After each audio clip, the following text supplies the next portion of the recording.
కాంగ్రెస్ పార్టీతోనే అభివృద్ధి సాధ్యమని బోధ్ నియోజకవర్గ అసెంబ్లీ ఇన్ఛార్జ్ ఆర్డి గజేందర్ తెలిపారు. గుడిహత్నూర్ మండల కేంద్రానికి చెందిన బీఆర్ఎస్ నాయకుడు పీరాజీ కాంగ్రెస్ పార్టీలో చేరారు. ఆయనకు గజేందర్ కండువా కప్పి పార్టీలోకి సాదరంగా ఆహ్వానించారు. కాంగ్రెస్ పార్టీ చేస్తున్న అభివృద్ధి సంక్షేమ పథకాలకు ఆకర్షితులై పార్టీలో చేరుతున్నట్లు తెలిపారు. రాష్ట్ర జిన్నింగ్ యజమానుల పిలుపు మేరకే మార్కెట్ బంద్ అయిందని, బీఆర్ఎస్ ఏదో ఉద్ధరిస్తారని కాదని స్పష్టం చేశారు. రైతులను పోలీస్ స్టేషన్ లో పెట్టింది మీరు కాదా అని దీనికి ఏం సమాధానం చెప్తావు? గత 10 సంవత్సరాల్లో మేము రుణమాఫీ చేయలేదు అంటున్నావు.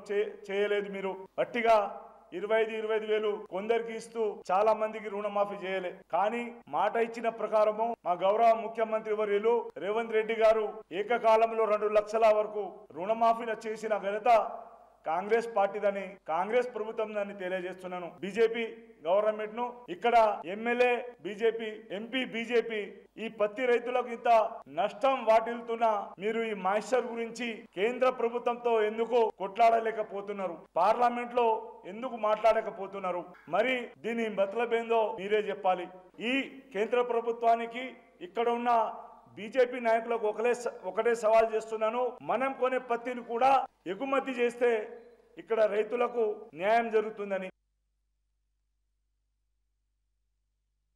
బీఆర్ఎస్ పార్టీ నాయకుడు వర్కింగ్ ప్రెసిడెంట్ రావడము, అంతేగాని రైతుల మీద ప్రేమతో కాదు. మొన్న